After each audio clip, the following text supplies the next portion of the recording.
In just 47 minutes inside Congress, Jasmine Crockett turned the nation's most powerful chamber into a courtroom of truth. Jim Jordan, once untouchable, was left stunned and speechless before millions watching live. The question is, what happens when one woman's preparation tears down decades of political power? The U.S. Capitol did not breathe so much as bristle. Light rigs glaring like search lamps, lenses blinking red, boom mics hanging overhead like predatory birds. Cables snaked beneath velvet ropes, and the seal on the wall watched with a cold, ceremonial stare. The floor gleamed like a set, but the air was a courtroom, dry, tense, holding its breath. As the staffers whispered in radio static, and somewhere a gavel slept in its felt-lined case, dreaming of impact. Jasmine Crockett stepped in as if crossing a threshold she'd memorized in another life. Tailored suit precise, hair pinned with battlefield neatness, she carried a legal pad tattooed with the scars of long nights and hard margins. In her eyes flickered the rooms that made her, crowded arraignments, folding chairs at church basements, the fluorescent quiet of intake desks where poor families asked the law to stop hurting. She walked like a promise had weight, and she was strong enough to lift it. Her tools were precise, color tabs as signals, statutes dog-eared to the verb, holdings underlined with courtroom steadiness. She checked her breath. Then the red timer, 5 minutes each, no mercy. She studied the horseshoe of nameplates and the high ground of the chair, calculating angles the way trial lawyers count jurors. Microphones waited like testimony, and the stenographer's machine rested as a silent oath. Reporters smelled heat before the match.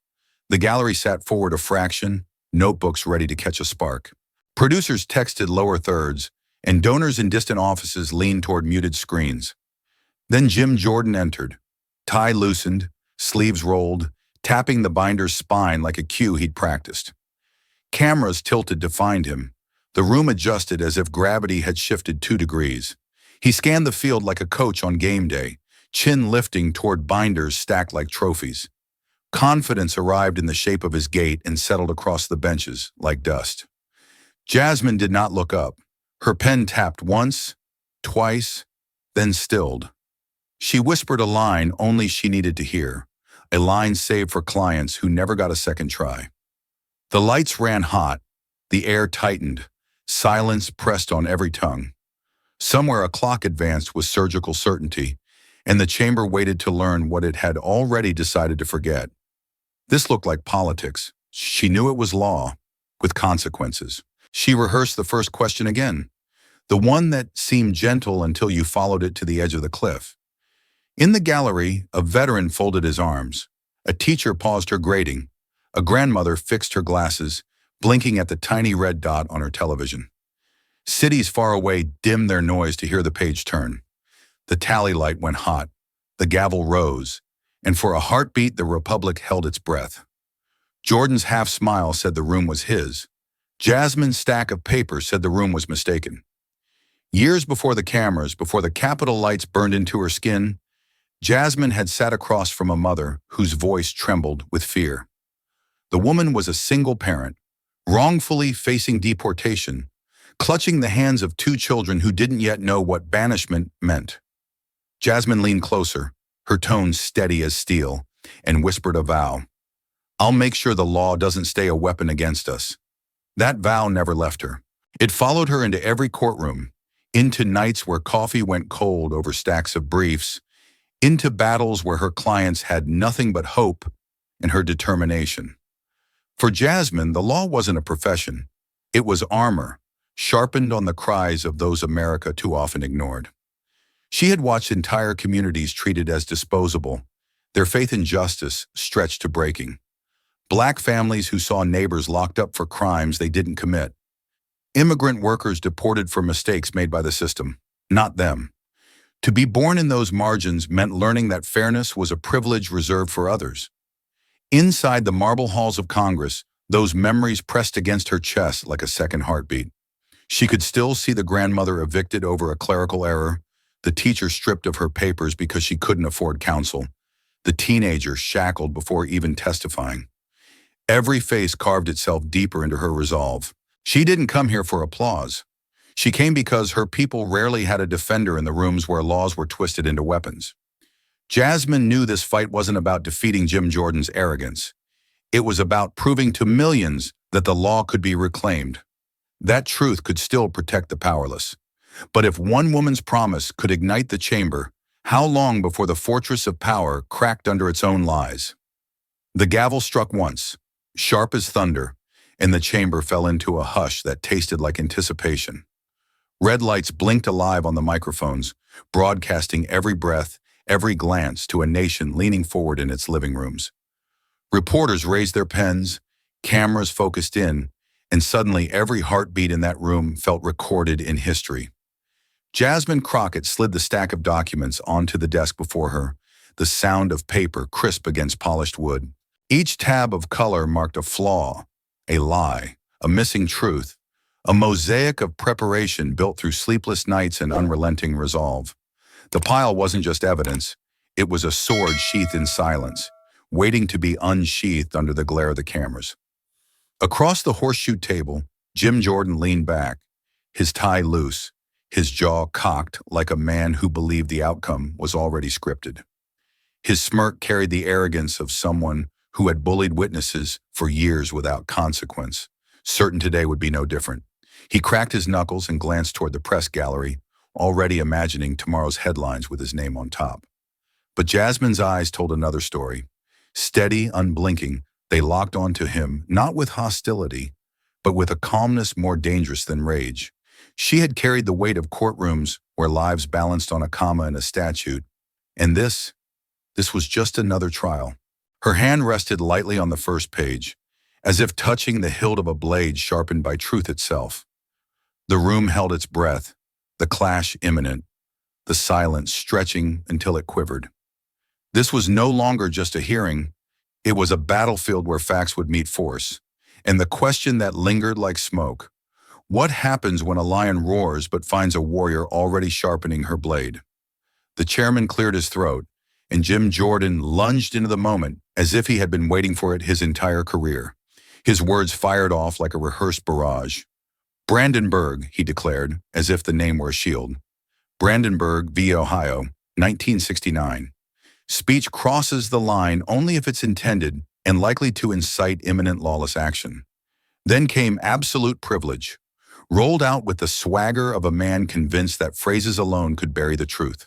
The chamber stiffened as his voice rose, filling the air with the confidence of someone who had wielded rhetoric like a cudgel for years.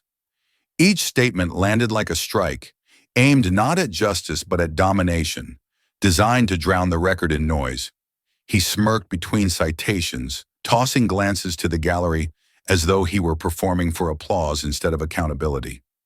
Jasmine Crockett sat motionless, her pen tapping once, twice, a steady rhythm against the desk. To others it was idle movement, but to her it was the clock of calculation, each beat marking another flaw in his argument. She listened the way surgeons watch a monitor, calm, precise, alert to the smallest falter. Every exaggerated phrase Jordan hurled was a brick he thought he was stacking into a fortress. But Crockett's eyes narrowed, tracing each stone, already seeing the cracks spiderwebbing through the foundation. She had heard bluster before. She knew bravado collapsed under the weight of facts. The audience, millions at home, hundreds in the room, leaned in as if witnessing a trial unravel in real time. They weren't just hearing arguments. They were watching a battle between performance and precision, power and principle. On social media, hashtags began flickering alive, half mocking, half electrified, capturing the duel as it unfolded. And though Jordan believed he commanded the floor, the silence around Jasmine spoke louder. She wasn't rushing. She wasn't rattled. She was waiting, letting him build his tower higher so that when she struck, the fall would echo twice as hard. When Jordan paused to sip his water, Jasmine leaned forward, her voice calm, but edged like a scalpel. Brandenburg. What year? Her tone stayed soft. The blade didn't. For a split second, the swagger drained from his face, replaced by a flicker of hesitation too brief for him to hide. The chamber froze. Staffers stopped typing. The gallery leaned forward, and the camera zoomed in on his stalled expression. The silence roared louder than any speech, hanging heavy as if the entire nation were holding its breath. Jordan cleared his throat, tried to pivot, but the damage was already bleeding through. Jasmine opened her binder with deliberate precision, fingers brushing across highlighted lines that glowed under the fluorescent lights. She read the ruling word for word, her cadence steady, her command absolute. It wasn't just a correction, it was proof on the record. She proved not only that he was wrong, but that he hadn't even done the homework he pretended to master. His weaponized words crumbled, and what remained was the hollow echo of arrogance stripped bare. Screens across America erupted with reactions. In living rooms, people pointed at their TVs, shouting, "Finally!" In crowded break rooms, workers nudged each other, grinning at the spectacle of truth cutting through bluster. On phones, the live stream lit up with fire emojis, hashtags multiplying, Crockett receipts. Back in the chamber, Jordan fumbled to recover, but the rhythm was broken. His voice, once booming, now sounded defensive, almost brittle. Meanwhile, Jasmine simply tapped her pen once more, as if keeping time with the fall of his credibility. This was the first strike, and it landed with surgical precision. She hadn't shouted, hadn't postured. She had asked a single question that pierced through layers of performance, and the room understood. This was no longer his stage. It was hers. The clip of Jordan faltering hit the internet before the gavel even struck again. Within minutes, millions were replaying the moment, captions flashing, Jasmine's question looping like a battle cry.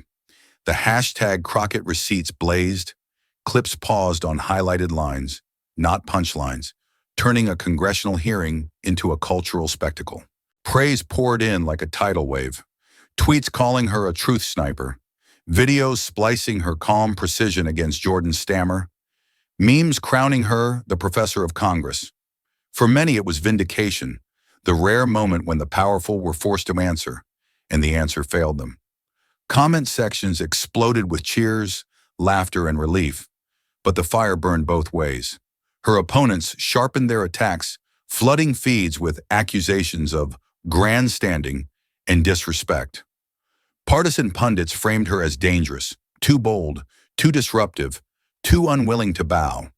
The louder her truth rang, the louder the counter-narratives tried to drown it. Jasmine scrolled in silence that night, the glow of her phone painting shadows across tired eyes. Every notification was another weight, praise that demanded more, hate that warned of backlash. She felt the pressure of expectation pressing like a stone against her chest. And yet, when she closed her eyes, she didn't see Twitter or headlines. She saw Dallas. She saw the families who told her, "Don't quit, don't let them silence you." She saw neighborhoods where justice was a rumor, waiting for someone to prove it real. Her shoulders straightened, her pulse steadied. She knew flames were unpredictable. Fires could illuminate or consume. But she also knew her role was not to hide from the blaze. It was to stand in it, to remind people that truth was still worth shouting, still worth defending. The question lingered, heavier than the silence after her strike. When truth lights a fire, who controls where the flames spread? The flames of social media still crackled, but Jasmine's mind slipped back into the shadows of a different fire. She remembered a courtroom in Dallas, sterile, cold, and heavy with the weight of indifference. A young man sat shackled before her, his eyes wide with fear, condemned not by guilt but by a clerical error that no one cared enough to correct. The prosecutor smirked, the judge barely looked up, and the system moved forward like machinery, crushing anything in its path. Jasmine had fought with every word she could summon, her objections sharp, her evidence clear, but the gavel came down anyway. The sound echoed like a door slamming on justice, sealing away a life for something as small as a misplaced form. That night she couldn't sleep, the injustice rattling through her bones like a storm she couldn't silence. She spread 30-odd case files across her kitchen table. Names, dates, small clerical errors with giant consequences. Her pen moved furiously, scribbling notes in the margins of statutes, underlining clauses, circling words until the ink tore the paper. Coffee went cold, candles burned low, but she didn't stop. Each annotation was more than preparation. It was a vow written in ink and exhaustion.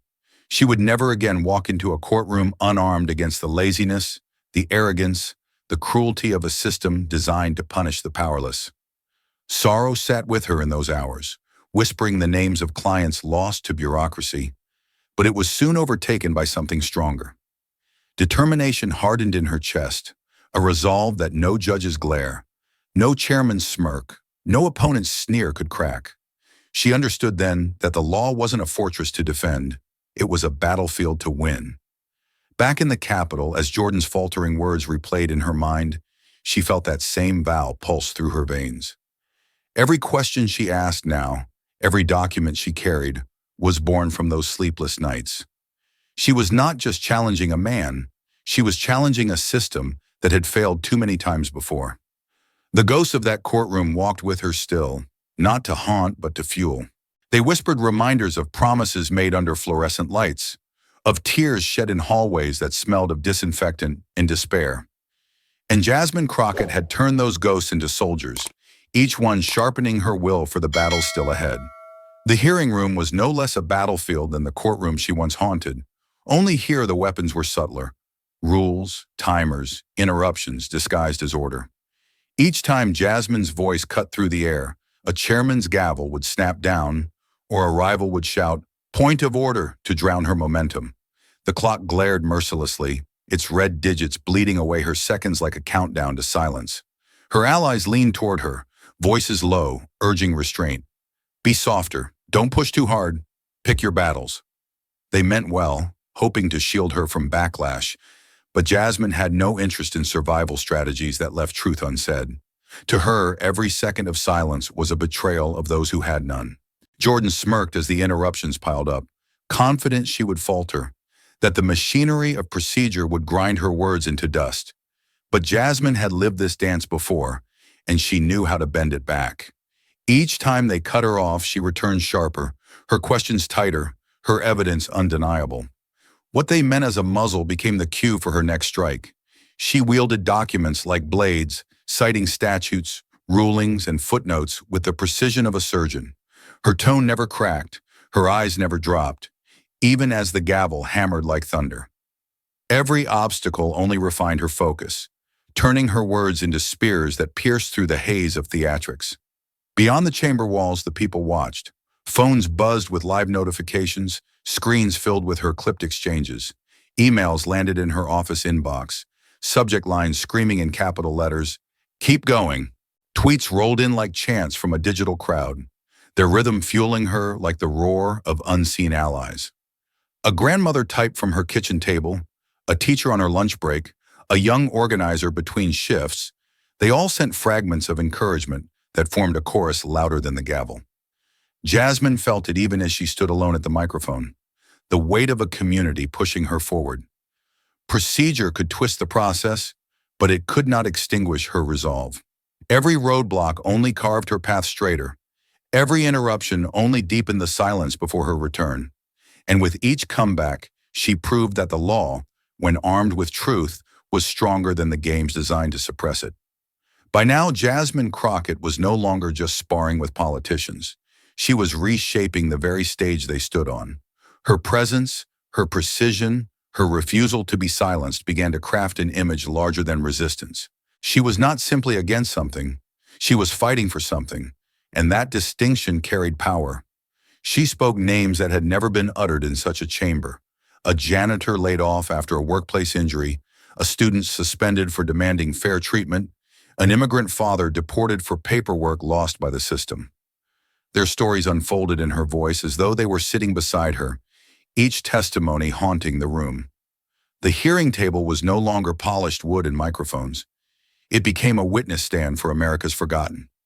Jordan tried to roll his eyes, tried to pull her back into the comfort of political theatrics, but her cadence did not break.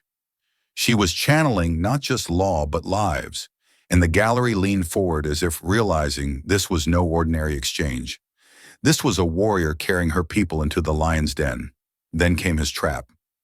Jordan, in his usual cadence of smug certainty, snapped a question. "Under Hansen Vors, district, what governs?" A precedent he thought she could not quote from memory. His grin widened. Sure, he had found the chink in her armor. The room stirred, sensing blood in the water. Jasmine didn't flinch. She turned to her notes, pulled a page, and began reading the ruling verbatim, her voice deliberate, each word striking like a hammer on steel. The decision, the context, the exact phrasing, delivered flawlessly. She closed the folder. He said nothing. The chamber froze. Even the gavel hesitated, as if unsure whether to break the heavy quiet. Staffers stopped typing, reporters exchanged glances, and for a moment all that remained was the echo of her words. It was not a rebuttal, it was a revelation. Crockett leaned back, her composure unshaken, her eyes steady as though she had merely swatted away a fly. Yet the impact lingered, seismic and undeniable. She had not only defended herself, she had rewritten the dynamic of power in the room. And so the question smoldered at the edges of the silence. When a warrior refuses to yield, how long before the battlefield itself begins to change? The chamber felt heavier now, as though the walls themselves had inched closer, pressing down with the weight of history. Jasmine Crockett knew she stood at a crossroads: stay silent and protect her political safety, or lay bare the classified truths that no one wanted spoken aloud. The choice was not just professional, it was survival. Her fingers grazed the folder by her side, the one marked with tabs so sharp they looked like warning signs. Inside were documents, testimonies, facts that could fracture the facade of power if released. But unleashing them would not come without consequence. It could isolate her, even destroy her career. Whispers echoed in her head, not from the room but from memory. She remembered the mother who begged for help when her son was swallowed by the prison system. She remembered the teacher who lost everything because bureaucrats misfiled her case. Their faces were carved into her like scars. And louder still were the ghosts of silence. The judges who looked away, the lawyers who didn't fight, the lawmakers who chose comfort over conscience. Every time they stayed quiet, someone else paid the price. Jasmine knew what that silence had cost. Her chest tightened, her heartbeat thrumming like a drum of war. If she held back, she would be safe but complicit. If she spoke, she risked the very ground she stood on, but at least she would be fighting on the side of the people who had no voice. The gavel struck again, pulling her back to the present, its echo bouncing like a countdown. Across the table, Jordan lounged with the arrogance of someone convinced she would fold, certain that fear of political ruin would chain her tongue. His smirk dared her to cross the line. Jasmine inhaled slowly, the weight of her decision pressing against her ribs. The knife's edge was clear: silence or truth, survival or sacrifice. And she knew, whatever came next, history would remember which side she chose. Jasmine straightened in her chair, the folder now open like a chambered weapon. Her voice cut through the air, calm, deliberate, each word a bullet fired with precision. She didn't raise her tone. She didn't need to. The power was in the truth itself, lined up and ready to detonate. She began with the statutes, citing them line by line until the language of the law itself became a drumbeat. Then came the rulings, cases stacked one after another, a relentless march of precedents no one in the room could ignore. Each citation was a strike, each fact a blast tearing through the veil of posturing. Jordan shifted in his seat, his usual interruptions caught in his throat. The camera caught his face in cruel close-up, the smirk gone, replaced by a tight jaw, his silence louder than his speeches had ever been. The chamber murmured, a ripple of disbelief spreading like a tremor across the rows. Jasmine pressed on, weaving cases with stories, rulings with lives. She didn't just quote the law, she translated it into human cost, forcing the room to see the people buried beneath legal jargon. Her voice turned the sterile language of statutes into a weapon, one that struck deeper than any insult ever could. Online, the reaction exploded in real time. Clips flooded social media, captions flashing. She's not just speaking, she's teaching. Viewers replayed her words like scripture, typing furiously as hashtags surged into trending lists. For many, it wasn't just politics. It was a masterclass in accountability. In the hearing room, silence reigned. Even the gavel hesitated, as if it too was unwilling to interrupt. Jasmine closed the folder with a soft thud, the sound more final than any ruling. She had fired her barrage, and the echoes still rang in every corner of the chamber. For the first time, it was Jordan who looked cornered, his bluster stripped away under the weight of evidence. And for the first time, the nation watching saw clearly who held the power when truth was unleashed without restraint. The silence after her barrage lingered, heavy and electric, until Jasmine leaned forward with something even more daring. Her voice carried a new weight, not just exposing flaws, but offering a solution that struck at the core of power. She proposed something simple and radical. Members of Congress should study, test, and recertify every 2 years via an independent panel on constitutional basics, committee rules, and oversight standards. Scores published. Gasps flickered through the room, followed by a stunned quiet. Some scoffed under their breath, but others, caught off guard, nodded almost involuntarily. The suggestion was radical, yes, but also undeniably logical. How could those entrusted with justice be exempt from the discipline demanded of every other profession? The gallery erupted in applause, breaking the usual decorum. A smattering at first, then swelling into something louder, more insistent, until even staffers exchanged knowing looks. In that moment, Crockett wasn't just a representative. She was a mirror held up to the system, and people were seeing it with unflinching clarity. Jordan stiffened, his face pale under the fluorescent lights, as if the ground beneath him had shifted. He had thrived in a world where bluster outpaced knowledge, but now the rules themselves were being rewritten before his eyes. For the first time, his weapon of performance seemed useless. Jasmine rose slightly, lifting a thick packet bound in simple black. On its cover, bold letters read, "The People's Glossary." She raised it high. The People's Glossary, plain language law, how to read rulings, how to verify a source. The cameras caught all 3 lines. The chamber buzzed with shock, some in admiration, others in fear of what it could mean. Yet everyone understood a line had been drawn, clear, undeniable, impossible to erase. Jasmine had forced the question into the bloodstream of American politics, and it would not leave easily. And so the air hung heavy, trembling with possibility. If Congress had to study like the people they govern, how different would America look? The shockwaves of Jasmine Crockett's stand did not fade when the cameras shut off. They spread like aftershocks through the country. In the hearings that followed, interruptions grew fewer, the grandstanding quieter, as if her defiance had rewired the atmosphere itself. Even the press, once content with sound bites, now dissected rulings and precedents with a sharper edge, echoing her demand for precision. In coffee shops and classrooms, a new refrain began to surface. Citizens, students, even ordinary workers watching debates now leaned in with one simple question: where's the source? It was no longer enough to shout the loudest. Facts had become the currency of trust. Jasmine had shifted the standard. Social media mirrored this transformation. Viral clips weren't just about volume or theatrics anymore. They were about who could anchor their words in truth. Hashtags flared not with slogans, but with citations, screenshots of rulings, snippets of constitutional text. The habit spread. 1, ask for the source. 2, quote the line. 3, save the proof. Late one night, away from the cameras and applause, Jasmine walked alone past the steps of the Supreme Court. The marble gleamed under pale light, towering, indifferent, as if daring her to question its permanence. She paused, her breath curling in the cold air, and whispered to herself, "Get the words right." It was less a command than a creed. She knew how fragile progress could be, how quickly flames of change could sputter if not fed. Her promise was not only to confront power, but to anchor every challenge in unshakable truth. The ripples were spreading, but ripples only last if someone keeps throwing stones. And Jasmine understood. Her fight was not a moment, it was a movement.